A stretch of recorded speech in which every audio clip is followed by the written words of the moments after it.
Good morning, good day, or good evening. My name is Eli Rowe, and this is the Middle-Aged Witch Podcast. Here we are again. It's Thursday, my witches. We are back, and thank you so much for joining me today, especially after last week's episode, which was a bit of a departure from our normal programming. I know, we delved into chaos magic a little bit last week, which isn't the kind of thing that we usually talk about. And the reviews were mixed, but that's okay. Not every topic is for every witch. Sometimes we talk about concepts that are polarizing. But as one witch said, sometimes we hear about something and it's completely off-putting. And then maybe some time goes by, we have different experiences, and suddenly we hear about it again and it just hits different. And if the topic of thought forms did not land for you last week, that's totally fine. Maybe it's just not for you, or maybe it's just not for you right now. Who knows? But this week we are heading back into more familiar territory. We are going to talk about Ostara today.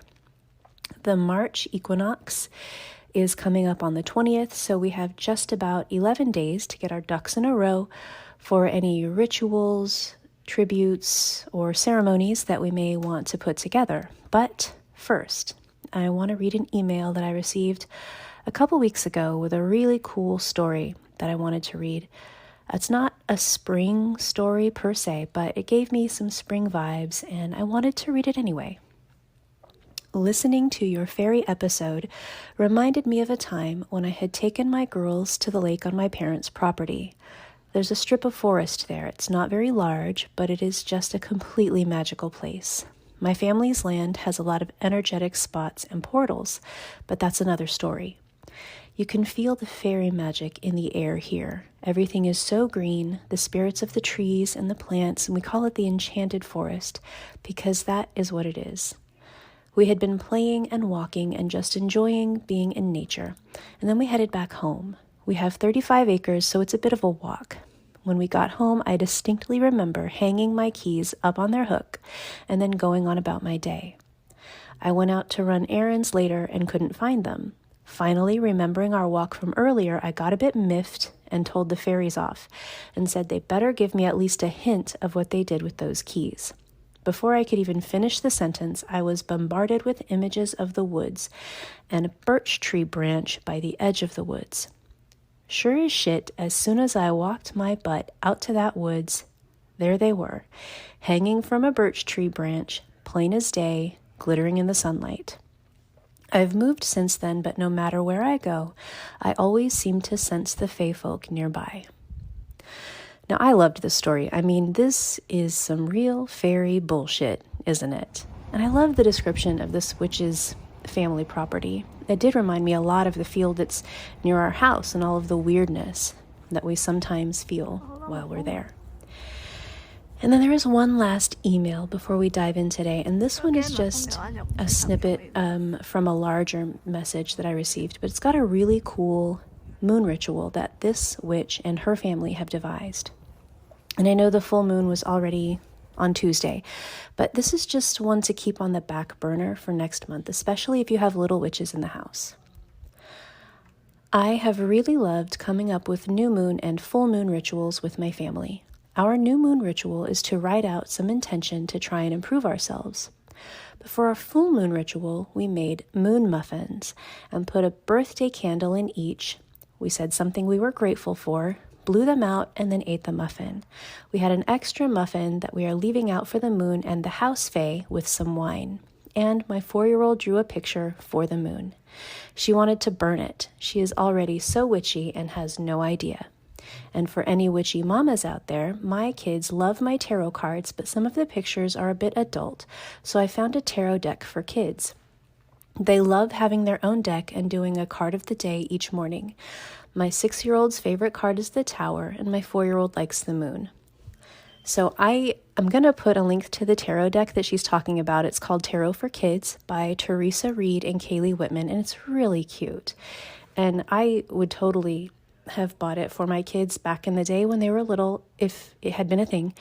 And I just also really loved how simple yet meaningful, and especially how interactive the ritual is that she created.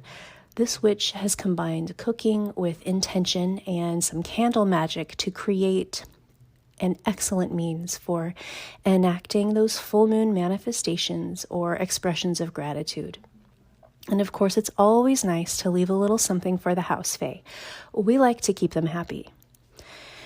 And if you'd like to join the discussion, you can email me at eli@middleagedwitch.com or message me from the website, middleagedwitch.com, or you can DM me on social media at middleagedwitch, or join the Facebook group or the Discord server, and I will link all of those in the episode description. So today, as I said, I want to talk about Ostara, which is March 20th. So that's next Monday. No, Monday after next. This actually marks the new year for a lot of ancient cultures. The Roman calendar, the Babylonian calendar, the Persian calendar, and the Indian national calendar too. Those are all among those cultures who recognized the vernal equinox in March as the beginning of the new year. And of course, even now, the equinox is used here in the West to calculate the date that Easter falls each year. And Easter is observed on the first Sunday after the first full moon after the equinox. But, Christians don't put any stock in astrology or the moon phases, though. I'm just being facetious. Don't mind me. So Easter this year falls on April 9th, I think. So we'll talk about that a little more in a few weeks. But Ostara, which is the precursor to Easter, this is the pagan vernal celebration of spring and rebirth and fertility and abundance and new beginnings. Now, the equinox is the day that falls exactly between the winter solstice and the summer solstice. So we are right in between the shortest day of the year and the longest. So from here on out, the weather gets warmer, the sun gets higher. This is the planting season, literally and figuratively. This is when we need to plant the seeds that we will be tending over the next few months that we intend to reap in the future. This is go time. When we did the winter solstice episode, we talked about how that is the fallow time of year, a time for deliberate rest and mindful rejuvenation. And this is the time of year we get back to action, whatever that means to you. It's different for everyone. For me, this is a time of very literal growth. I focus my energies in my garden, I do spring cleaning, and I set my goals and I enact my plans for achieving them. And these goals, they change from year to year, but they also inform how I build my altar, which is another major part for me of acknowledging and observing the season. My main altar is where I keep shrines for the deities that I'm working with at any given time and whatever current intentions that I'm working on. And I do also like to include seasonal elements that I change up with the seasons as they come. So, colors that are particular to spring might include, for me, lavender and green and yellow. And I'll also think about crystals that I might need to incorporate, and that could include, peridot, moss agate, green aventurine, pink tourmaline, moonstone, jade, a lot of green, a lot of pale colors, a lot of pastels. And then, early spring flowers are also very on point right now. So daffodils and crocuses, and my very favorite flowers, tulips, would make sense on a spring altar.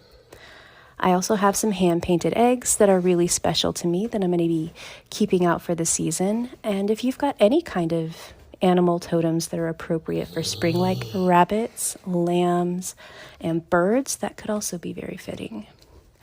Now, I went through and I reviewed the Ostara episode from last year just to make sure I don't repeat myself too much today, but I did want to mention the lesser banishing ritual of the chocolate bunny again.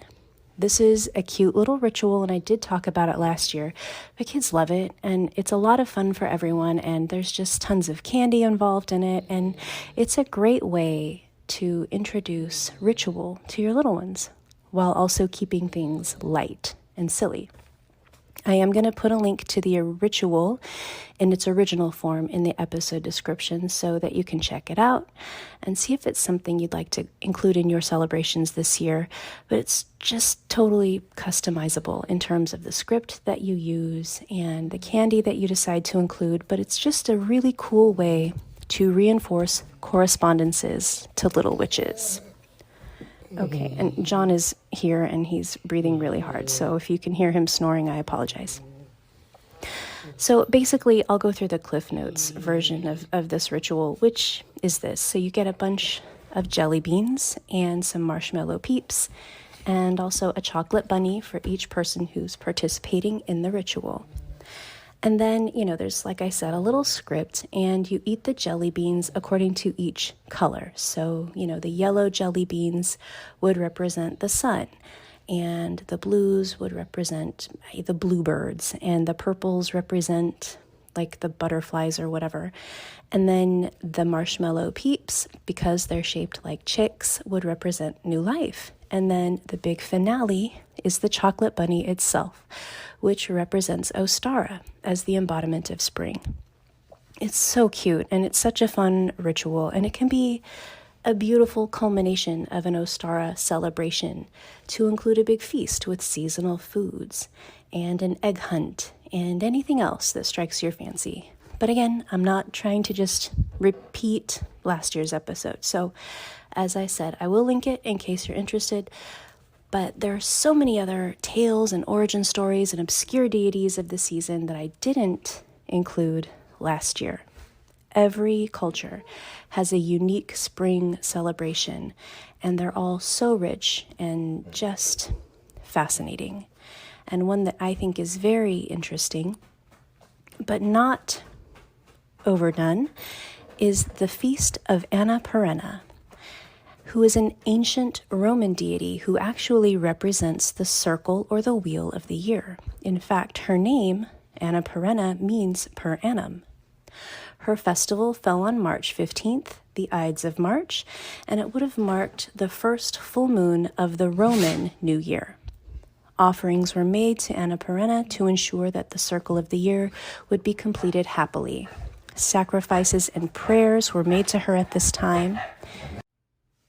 Okay, I apologize. I had to put Johnny out. He was chasing his tail.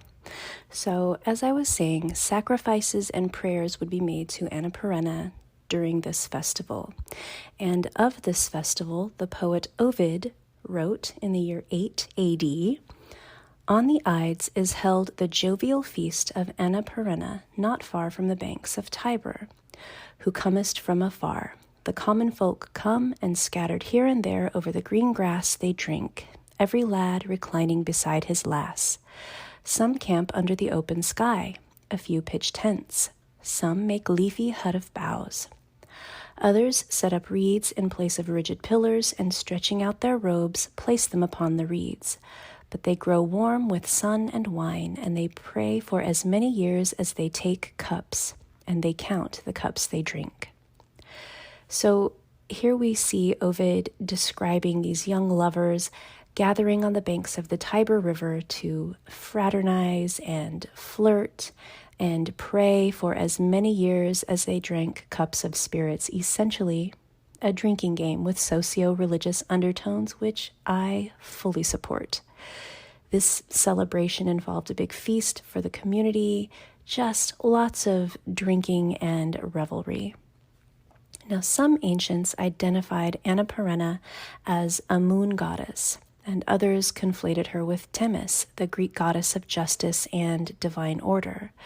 But Ovid prefers the origin story that depicts Anna as an old woman who would bake cakes each morning and then bring them out to the hungry Romans. She was so revered by the people of Rome that they began to worship her as if she was a goddess, to the point that, according to legend, upon her death she actually became one. Now, after she achieved this deification, she was said to have impersonated the goddess Minerva and talked her way into bed with Mars. And it's this sauciness and ribaldry that gave her festival its flavor for, randy songs and dirty jokes. And it's also the association with Mars that explains why her festival is celebrated during the month of March, which is, of course, named for Mars. But this kind of irreverence and joviality was so pervasive in so many of the ancient spring festivals and fertility rites, and is such a stark contrast to the very reverent, devout, joyless Easter celebrations that came to replace them once the paganism and polytheism sort of fell out of flavor. But the reason that I wanted to talk about the goddess Anna Perenna was that I really want to impress that Ostara is a time for joy and for release. I know there's a time and place for everything in the craft, but I have to say, we don't need to take everything so damn seriously all the time. The ancients had it right. All of their major religious observances basically turned into keggers and orgies by the end of the night. And, after the somber, solemn seriousness of winter, we are ready for some levity. So have some people over, open up your home, and bring in that warmth that we are chasing right now. Invite the fun and the vigor of spring inside. Make things colorful and just think a little bit about what we would like to grow this season. Consider what kinds of seeds we'd like to sow during the celebration and just start putting intention into action. Ostara is for optimism and for looking ahead and celebrating the fact that we all made it through the long, dark, harsh days of winter. So please maybe think about approaching your Ostara celebrations from a place of gratitude and exuberance. There is so much to be excited about. So have a wonderful weekend. Thank you from the very bottom of my heart for joining me today, and I look forward to next Thursday. My name is Eli Rowe, and this has been the Middle-Aged Witch Podcast.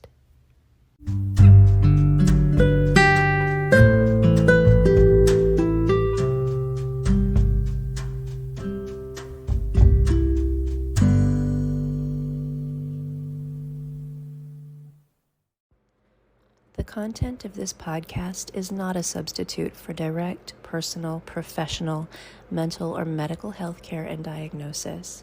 The information, opinions, and recommendations presented in this podcast are for general information only.